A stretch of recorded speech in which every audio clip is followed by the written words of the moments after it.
10th class के सभी students को आज के इस वीडियो में बहुत बहुत स्वागत है।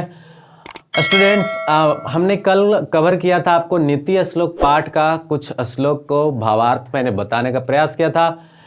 आशा करते हैं आपको वो वीडियो अच्छा भी लगा होगा और आप उससे कुछ सीखे जरूर होंगे और परीक्षा में पक्का आएगा उनमें से। और कुछ और भी श्लोक जो बच गए थे उसको मैं आज डिफाइन करने वाला हूँ, एक्सप्लेन करने वाला हूँ, तो उसको ध्यान से देखिएगा। फिर से वही बात, संस्कृत का ये चैप्टर चला रहा हूँ, नीति श्लोक का चैप्टर है, चैप्टर नंबर 7 है, विदुर नीति के द्वारा लिखी गई है।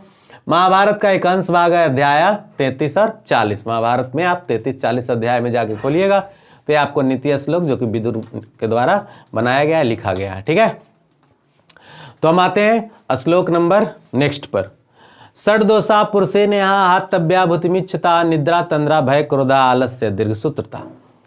तो ये जो 6 बीमारियां, 6 जो दोष हैं, 6 दोष मनुष्य के, हर मनुष्य के अंदर हैं और मनुष्य को चाहिए कि इन 6 दोषों पर नियंत्रण करे, कंट्रोल करे, ताकि जो है वह आसानी से अपने कार्य को पूरा कर सके, अपने जीवन को आगे बढ़ा सके, महत्वपूर्ण कार्यों को, महान कार्यों को फिनिश कर सके। इसलिए इन 6 दोषों पर नियंत्रण आवश्यक है। और वे दोष कौन से हैं? 6 दोष कौन से हैं? निद्रा, तंद्रा, भय, क्रोध, आलस और दीर्घसूत्रता, ये 6 दोष हैं। 6 दोषों के बारे में मैं कुछ बताऊंगा आपको, उसको शॉर्ट में, ब्रीफ में आप ध्यान रखने का कोशिश करिएगा। पहला निद्रा। निद्रा का मतलब विशेष कुछ है नहीं, नींद से है, तो नींद कम लेना चाहिए, जितना ज़रूरत है उतना ही लीजिए। नींद से कुछ होता नहीं है, दिमागी रेस्ट और शारीरिक रेस्ट है। जब आप 5-6 घंटे तक आप रेस्ट ले लेते हो, इसके बाद आपको इसकी कोई ज़रूरत नहीं है। मानसिक विकास भी नींद के कारण होती है, लेकिन बहुत ज़्यादा सुतने से नहीं। आपको 5-6 घंटे, 7 घंटे, बहुत बच्चा छोटा है तो उसको 10 घंटे, 8 घंटे ऐसे करके सोया जाता है। ठीक है, तो नींद की जो आदत होती है, बहुत सारे लोगों को बहुत ज़्यादा सोने का आदत हो जाता है, तो इस पर नियंत्रण स्थापित करिए, नहीं तो ये आपको काम में क्लेश पहुँचाएगा, दुख पहुँचाएगा, काम को कमज़ोर कर देगा, बेकार कर देगा, नीरस कर देगा। हो गया। इसके बाद आती है तंद्रा।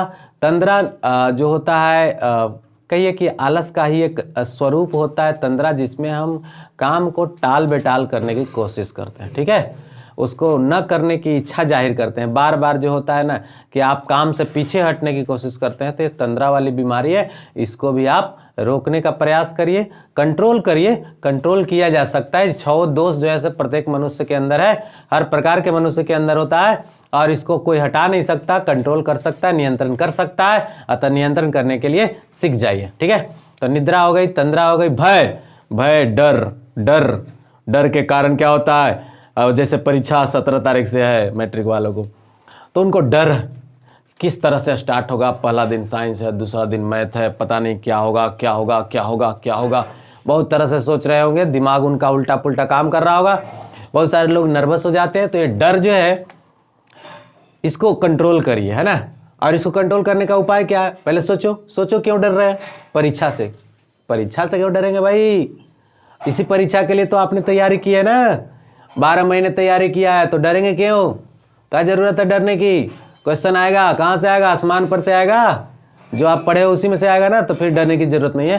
तो ऐसे करके आप किसी भी तरह के काम में आप जब हाथ लगाते हो, जब उसका स्टेप बाय स्टेप आगे बढ़ते हो, तो डर सा उत्पन्न होता है। तो इस डर पर काबू पाना है, सोचना है, नियंत्रण करना है। ठीक है, फिर आया भय के बाद क्रोध। क्रोध जानते हो कितना बढ़िया चीज होता है, बहुत बेकार चीज होता है, बहुत बुरी बला है ना। इससे बहुत सारे काम जो होते हैं रुक जाते हैं। क्रोध के कारण बहुत सारे काम जो बनेगा वो भी बिगड़ जाता है। घर अशांत होगा, परिवार अशांत होगा, समाज अशांत होगा, देश अशांत होगा। तो क्रोध नहीं करने की जरूरत है, उसको सोचने की ज़रूरत है कि कहीं ना कहीं गलती या तो आप ही का है, या तो आप ही के फैमिली का है, या किसी आसपास पड़ोस का है। तो गलतियां होती है, हर मनुष्य से होता है, अंडरस्टैंडिंग न रहने के कारण होती है। अतः क्रोध ना करनी चाहिए। जिससे भी कुछ गलतियां हुई है, नॉलेज के कमी के कारण होती है। नॉलेज जिस दिन हो जाएगा वो नहीं होगा। इसलिए ऐसा नहीं सोचना चाहिए कि आपको बहुत आता है, उसको कुछ नहीं आता। ऐसा सोच करके ही हम क्रोध करते हैं। एक बात और होता है क्रोध में, क्रोध जब हम करते हैं तो ये सोच लेते हैं कि सामने वाला कर ही क्या सकता है। जब आदमी छोटा समझ लेता है तभी किसी पर क्रोध जताता है, नहीं तो बड़े व्यक्तियों पर कहाँ से क्रोध आएगा? नहीं आएगा क्रोध। आप कहीं थाना पुलिस में जाते हैं तो क्या उन पर क्रोध आता है? सामने आप उनको कभी क्रोध दिखाते हो? नहीं दिखाते हो। आप स्कूल में जाते हो, आपके सामने प्रिंसिपल साहब होते हैं, टीचर जी होते हैं, कभी आप जल्दी क्रोध गुस्सा दिखाते हो? नहीं दिखाते हो। जनरली नहीं दिखाते हो, ऐसे जगह पर नहीं दिखाते हो जिसमें आपका मन पहले ही से रेडी होता है कि अरे बाप बिग पर्सन है, बड़े लोग हैं या हमसे बड़ा बड़ा आदमी है, ऐसे सोच लेते हैं, तब फिर हम वहाँ पर गुस्सा नहीं दिखाते इनकेस। तो गुस्सा पर कंट्रोल करिए, क्रोध पर कंट्रोल करिए, नियंत्रण करिए, आपका नीति श्लोक कह रहा है। ठीक है, महाभारत के अंश भाग से विदुर नीति अर्थात विदुर जी कह रहे हैं। महर्षि विदुर कोई साधारण व्यक्ति नहीं थे, महापंडित थे। तो क्रोध हो गया। आलस, आलस क्या होता है भाई? आलस ये होता है कि आज नहीं करेंगे, कल करेंगे, कल नहीं करेंगे, परसों करेंगे, परसों नहीं करेंगे, नरसों करेंगे। अभी कहाँ बिगड़ा है? अभी तो जनवरी है। अभी कहाँ बिगड़ा है? आज तो संडे है। आज कहाँ बिगड़ा है? अभी तो मंडे है। अभी कहाँ कुछ हुआ है? अभी तो मार्च में परीक्षा होना है, जनवरी में परीक्षा होना है। अभी कहाँ कुछ हुआ? अभी तो मैट्रिक के रिजल्ट हुआ। ऐसे कर करके कर करके कर करके कर करके कर करके कर करके कर करके अपने काम को रोके रहते हैं, आप स्टॉप कर जाते हैं। दिस इज आलस, यही आलस है। आलस में आप अपने काम को रोक दीजिएगा, है ना। आज का काम कल को ना, लेकिन कबीरदास का वाणी को सुने, आज करना सो कल करना सो आज कर, आज करना से अब पल में प्रलय पड़ेगी। क्या होगा क्या जानते हैं हम। इसलिए काम को लगातार करिए और अपना काम को ईमानदारी से करने की सोचिए। और ये भी सोचिए कि आपका कार्य बहुत छोटा नहीं है, महान कार्य है। चाहे आप जिस तरह के भी काम करते हैं, सारे कार्य महत्वपूर्ण होते हैं, अतः उसको पूरे लगन के साथ करिए, पूरी ईमानदारी के साथ करिए। ठीक है, नेक्स्ट होगा हमारा क्रोध के बाद आलस, आलस के बाद दीर्घ सूत्रता। अरे ये तो बड़ा मस्त चीज है जी, स्टूडेंट के साथ तो अक्सर होता है दीर्घ सूत्रता वाली बीमारी। इसमें क्या होता है, जैसे 10वां क्लास में जो अभी अभी आया है बेचारा, उसका क्या होगा, क्लास में एक एक चैप्टर चलेगा। चलो जी देखो आज ट्रिगोनोमेट्री का शुरुआत कर रहे हैं, बढ़िया से ध्यान देना जी।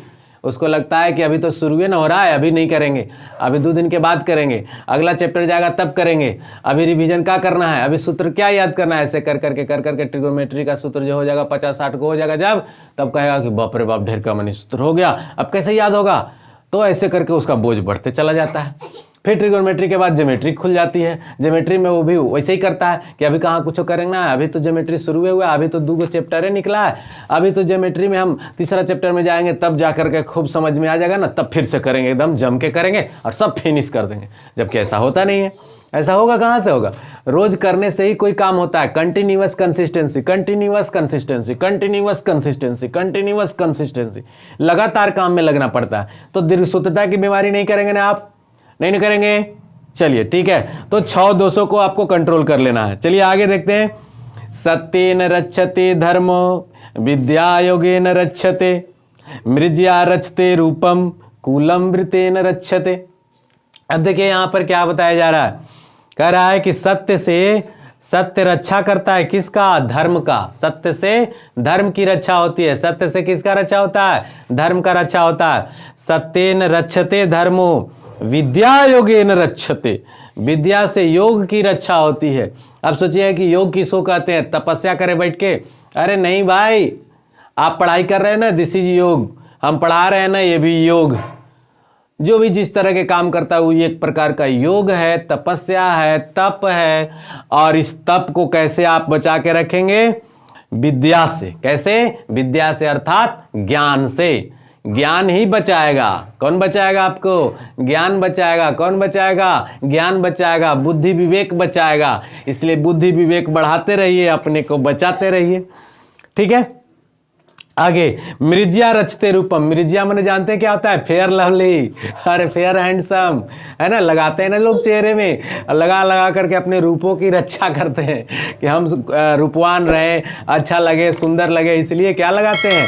कुछ न कुछ लगाते हैं आइटम, है ना, लगा करके अपने रूपों को निखारने का प्रयास करते हैं। तो हो गया हमारा मृज्या। तो मृज्या मतलब समझ में आएगा। मृज्या मैंने ऐसे अबटन होता है, तो अबटन लिखिएगा अर्थ में, फेयर लवली नहीं लिखिएगा। रचते रूपम कूलम वृतेन रक्षते। कूलम वृतेन रचते का मतलब क्या होता है? कुल की जो रक्षा होती है वो वृत्ति से होती है। जैसे महाभारत में चल जाइए, अब महाभारत में जो दुर्योधन ने किया, वो क्या किया? क्या किया? वो बुरा काम किया और जिस कारण से उसके कुल नष्ट हो गए। रावण को देखिए, रावण ने क्या किया? वो बुरा काम किया, जिससे क्या हो गया? उसका पूरा कुल खानदान नष्ट हो गया, पूरा समाप्त हो गया, एकदम फिनिश हो गई। ठीक है। तो कुलम वृत्तेन रचते, तो कुल की रक्षा किससे होगी? वृत्ति से होगी, आचरण से होगा, व्यवहार से होगा। क्लियर हो गया? तो नेक्स्ट हम चलते हैं, एकदम बहुत ही सुंदर है और सुनिएगा। अकीर्ति विनियो हंति हंते अनर्थ पराक्रम, है ना। अकीर्ति विनियो हंति हंते अनर्थ पराक्रम, हंति नित्यम क्षमा क्रोधमाचारो हंते लक्षणम। तो लिखा गया है कि अकीर्ति विनय से खत्म किया जा सकता है। अगर अकीर्ति अपकीर्ति आपके अगेंस्ट में कोई ऐसी वाणी या बात फैला हुआ है जिससे आपको शिकवा शिकायत होगा, डर होगा, परेशानी आएगी, तो उसको कैसे खत्म करेंगे? विनय से, काइंडनेस से, विनम्रता पूर्वक। जैसे ही वो बात आएगी एकदम चुप, विनम्र हो जाएंगे, साइलेंस हो जाएंगे, क्योंकि आपकी वो गलती थी। और अगर ऐसा करते हैं तो विदुर जी क्या कहते हैं? क्या कहते हैं? अकीर्ति विनयो हंति, अकीर्ति को विनय से खत्म कर सकते हैं। सबका उपाय है। अकीर्ति विनयो हंति हंते अनर्थ पराक्रम, हंते अनर्थ, अनर्थ को पराक्रम से। जैसे दुर्योधन क्या कर रहा था? अनर्थ कर रहा था, और उसको किससे? पराक्रम से। यानी अर्जुन जो थे और कृष्ण भगवान या पूरे जो इधर पांडु जो सेना थी, वह क्या कर रही थी? अनर्थ को पराक्रम से मतलब पराजित किया ना, या ऐसे कह लीजिए कि अधर्म को पराक्रम से नष्ट किया गया, समाप्त किया गया। ठीक है। तो हंति अनर्थ पराक्रम, हंति नित्यम क्षमा क्रोधमाचारो, हंति नित्यम क्षमा क्रोधमाचारो ना। कहने का मतलब है कि अगर आपको क्रोध आ रही है तो क्षमा कर देने से वह क्रोध क्या हो जाएगा? शांत हो जाएगा। आपकी ज्ञानेंद्रियां शांत हो जाएगी, आपका मन शांत हो जाएगा। ठीक है। हंत्य लक्षणम, ये सब क्या है? हंत करने का, यानी किसी चीज को समाप्त करने का, जो बहुत बड़ा आपको लग रहा था उसको नष्ट करने का बड़ा ही सरल और सीधा तरीका बताया गया है विदुर जी के द्वारा। तो विदुर जी को इसके लिए सलाम, कोटि कोटि नमस्कार, और आप सभी को वीडियो को अंत तक देखने के लिए बहुत बहुत धन्यवाद। Thank you.